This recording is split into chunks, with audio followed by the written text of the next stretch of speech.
Hello everybody, so today we are walking from Ramsgate Canterbury. It's the final leg of the Augustine Camino.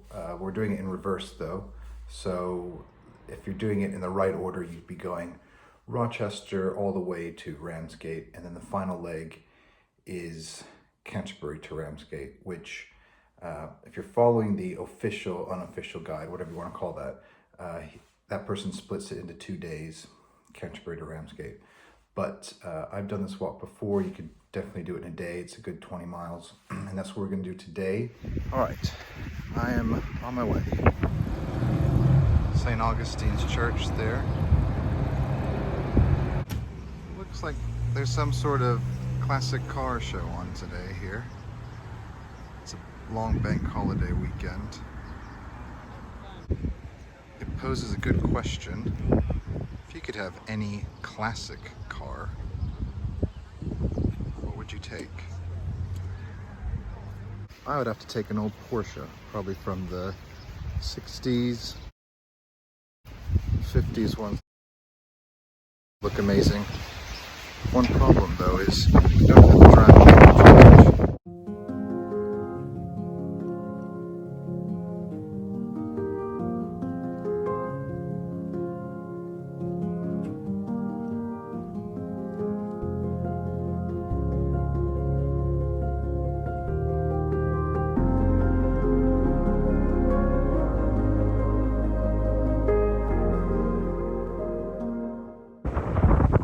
There's a person there digging on that path. I've seen him before. I love to know what he's doing. Is he doing it? But he is.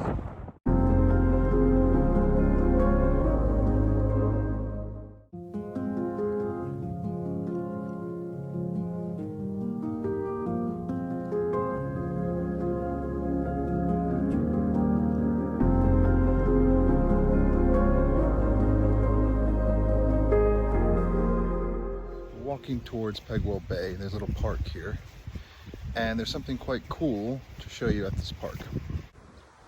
See if I can get it here. That's a goldfinch right there. Look at that. There's the yellow. They're tough to get, those goldfinches. I think that was a goldfinch anyway. If it's not, let me know. If we go at the end here, we can see that. That's Deal Pier sticking out there. It's hard to actually know. That's Deal Pier. You see that little bit on the left, that extension. So that's Deal. Come back around to us here. And I'm walking around over there towards Pegwell Bay. Can you tell what that is? It's a Viking ship.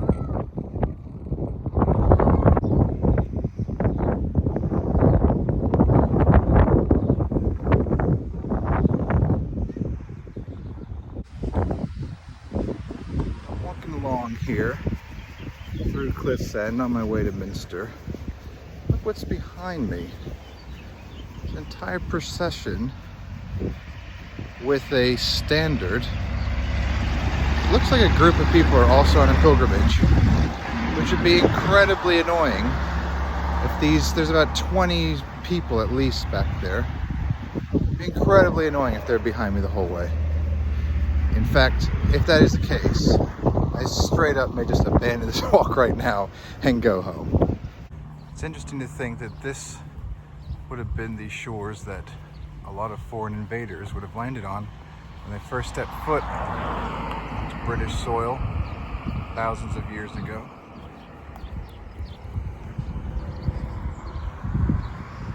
So an update on the group behind me, as I ran into a guy who thought I was with them, but he's let me know what's going on. They are indeed walking to Canterbury, which is unbelievable. I mean, there's about 30 people 50 yards behind me, and there's no way I'm going to be walking for a good 18 more miles still with 30 people just 50 yards behind me. So he said they're stopping up here at St. Augustine's Cross.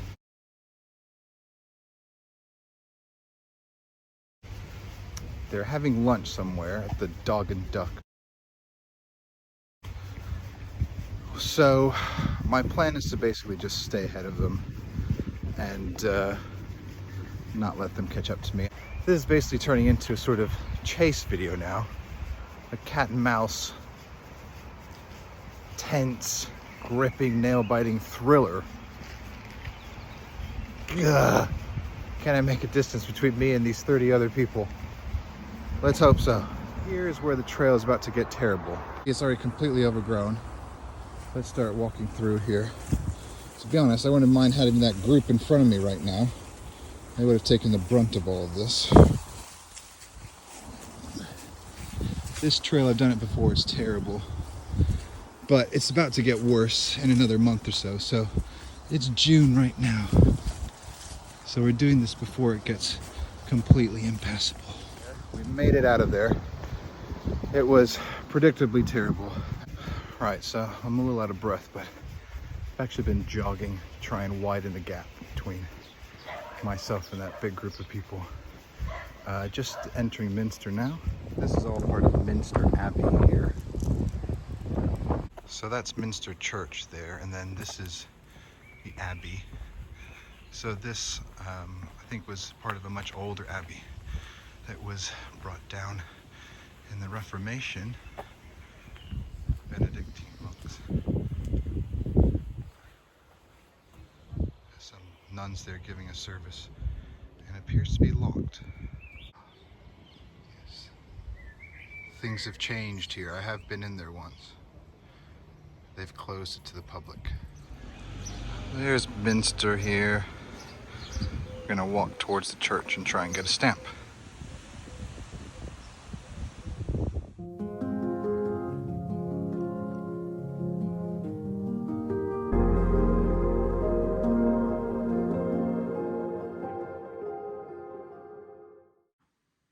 This is particularly impressive.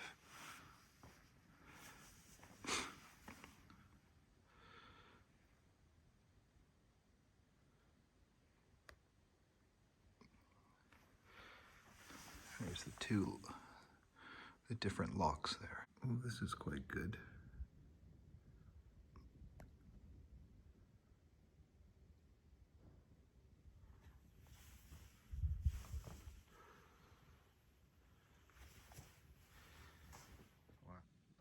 Yes, thank you. I will stamp my passport.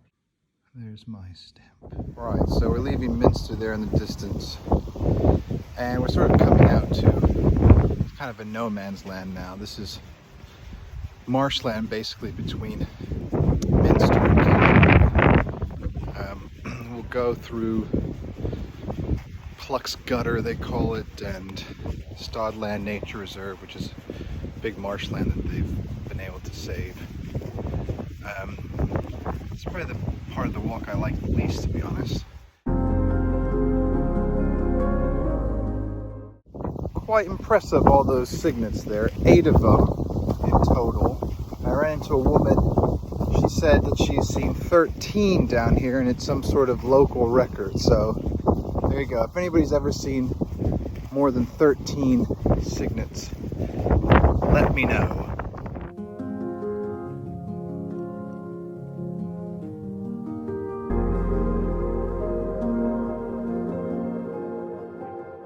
So I'm sort of following this overgrown path here to that bridge. I'll cross the bridge and I'll come that way, back on myself, and then end up going way down there towards those trees, I think. Maybe past those. That's flowing very strongly today. Must be the wind, I guess.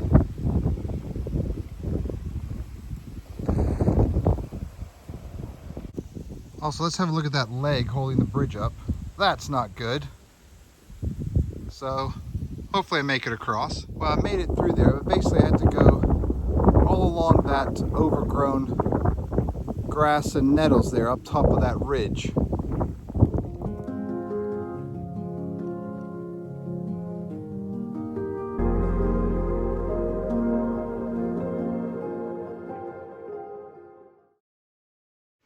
Okay, and in further attempt to distance myself from the big group behind me, I think they're stopping back there for lunch. So I normally stop there too, actually, for lunch. But I'm going to keep going this time.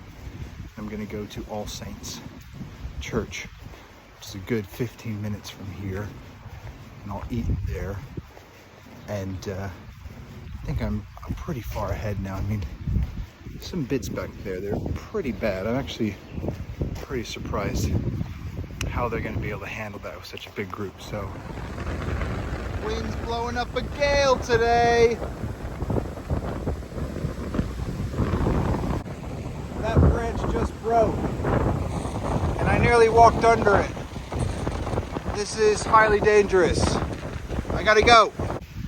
As I was walking along, very windy, I heard a big crack and snap. And I look up, and almost literally the tree above me, the top had snapped off, and I could see it sort of slowly coming down, but it was just the top bit.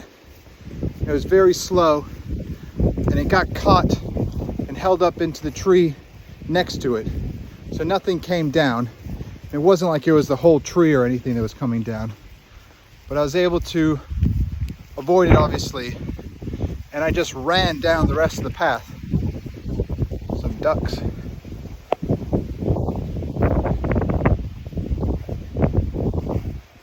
Lovely shot there. Anyway, I just ran down the path to get out of there, out of that line of trees. And I'm okay now, but that was very dangerous and scary.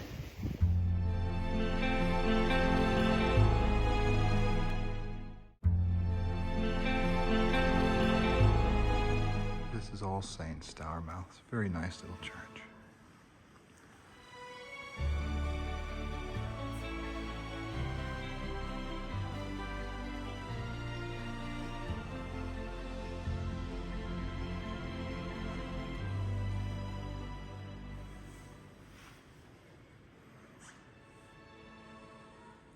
The only issue with this church, no stamps. Where's the pilgrim stamp?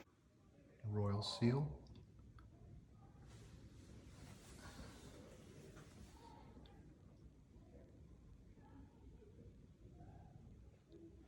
Quick lunch here at the church. Some cheese in there, hard-boiled egg, crackers, some pasta. I have some more snacks in the bag. And also, I'm gonna give my phone a bit of juice. I can't recommend this stuff enough for summer walks. It is a godsend.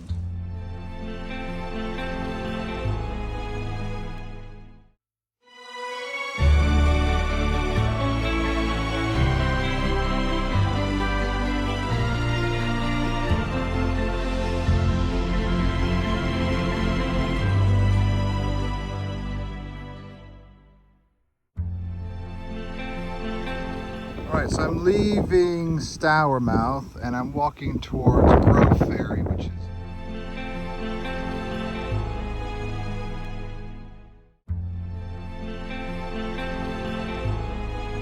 So I'm leaving Grove Ferry.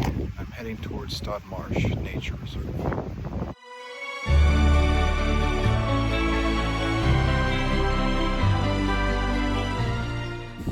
If you like reeds, this is the part of the walk for you.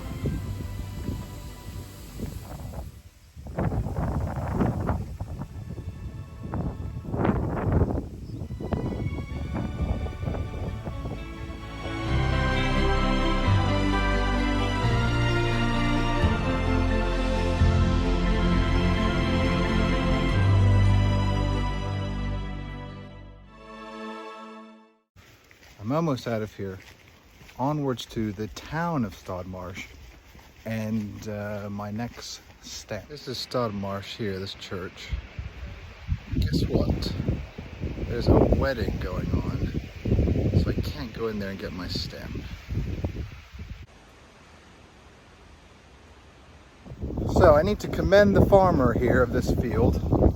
First time I ever walked this route. This field I remember distinctly because it was, the path was non-existent. It sort of started by the middle of it and completely disappeared. And I was just plowing my way through it with my backpack on my chest as like a shield. Now look at it.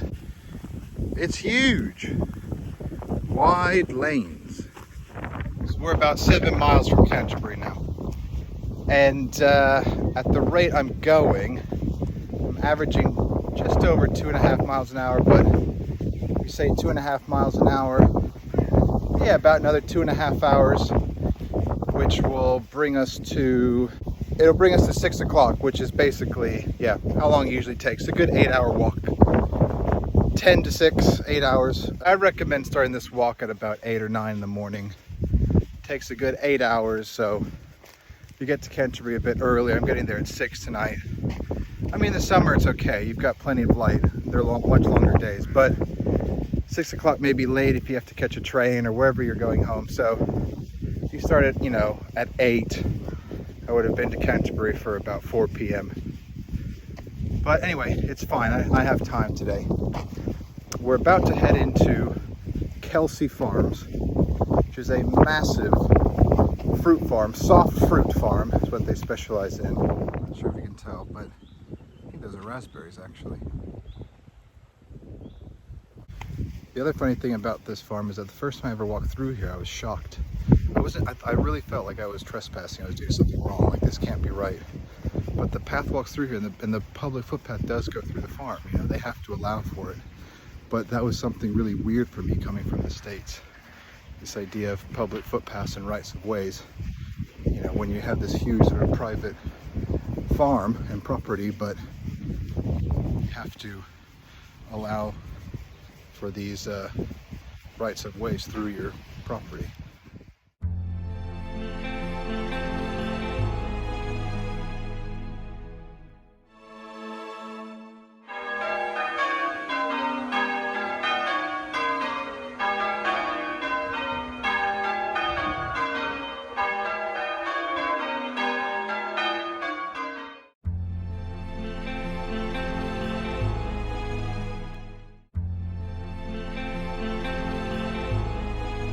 Well, I was treated very nicely in there.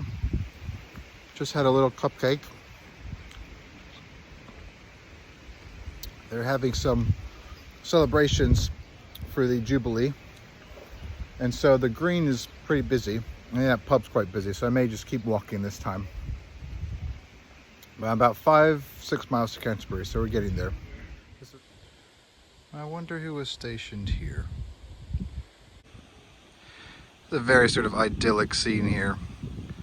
You've got the stream, the pillbox, the church, and that big white building I think is an old water mill. So we've left Canberra now. We're heading towards Littlebourne, I think it's called. The only annoying thing about St. Andrews is no stamp there. Again, lovely old church that should really have a stamp, but they don't have a stamp. There's a church here, I think it's called St. Vincent, and I can't remember if they have a stamp, but we're about to find out. I really like this old style. I wonder when this was installed. Maybe in the 30s or 40s?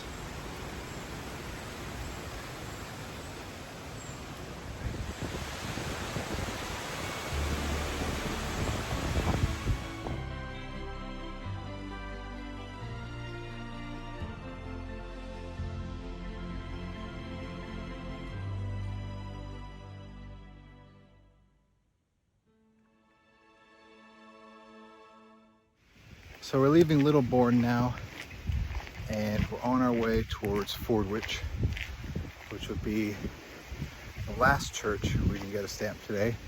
Hopefully that's open when I get there and get a stamp. It's a very pretty but isolated house. Would you be happy in a house like that? All right, through the woods now. Let's see how bad this gets. I've got long sleeves and trousers on, so this bit's okay. Pretty clear path, but I know it gets hairy in some bits.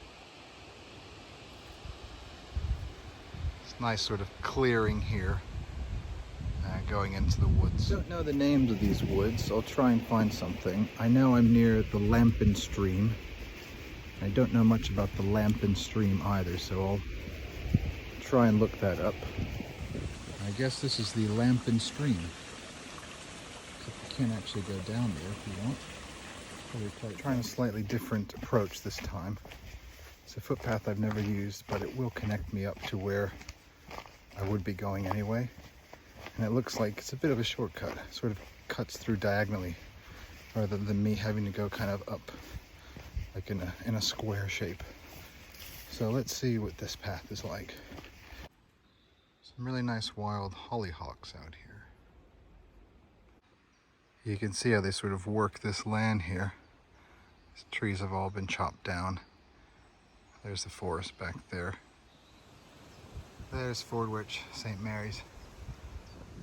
St. Mary's Fordwich, still open. I'll get my final stamp.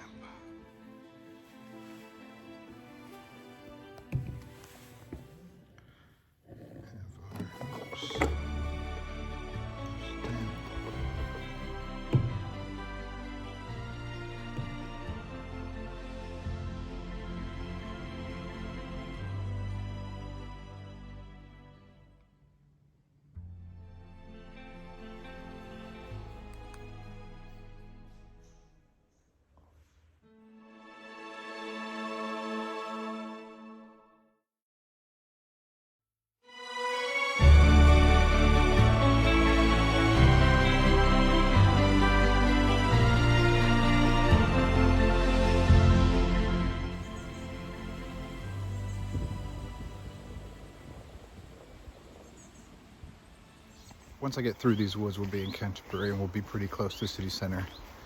And the plan is to head straight for the Unicorn, one of my favorite pubs. There are loads and loads of different trails that crisscross each other and they're not well marked. I think there's kids that come down here on dirt bikes and stuff like that. So there's tons of trails crisscrossing all each other and there's not much signage. It's hard to know which way to go. I'm just sort of following the GPS and hoping I'm heading in the right direction. I'd say that was the hardest part of the whole walk, for sure. That was really tricky going through those woods. Barely any signage, tons and tons of trails that crisscross each other because kids ride back there in dirt bikes and stuff. Yeah, that was tough. Anyway, I'm out now and on the home stretch. This is part of an old well, I think, or conduit here. It's actually a sign over there, but I can't be bothered to go around now. I'm getting pretty tired. And look at that, what a sight to behold. There's the cathedral. So 6:30 now. Yes, that was longer than I expected, but I did take my time and I started off at a really good pace trying to get away from that big group of people, and then I really slowed down once I realized I had plenty of time. Anyway, we'll go down to the cathedral and then we'll head over to the Unicorn pub.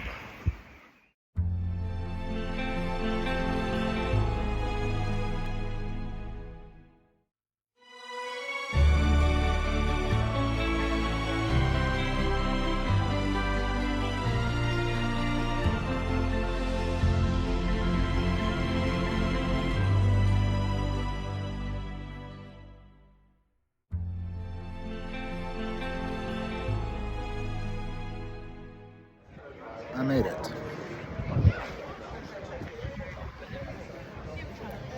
Under scaffolding, unfortunately. That's an amazing gate in that cathedral. I hope they take that scaffolding off soon.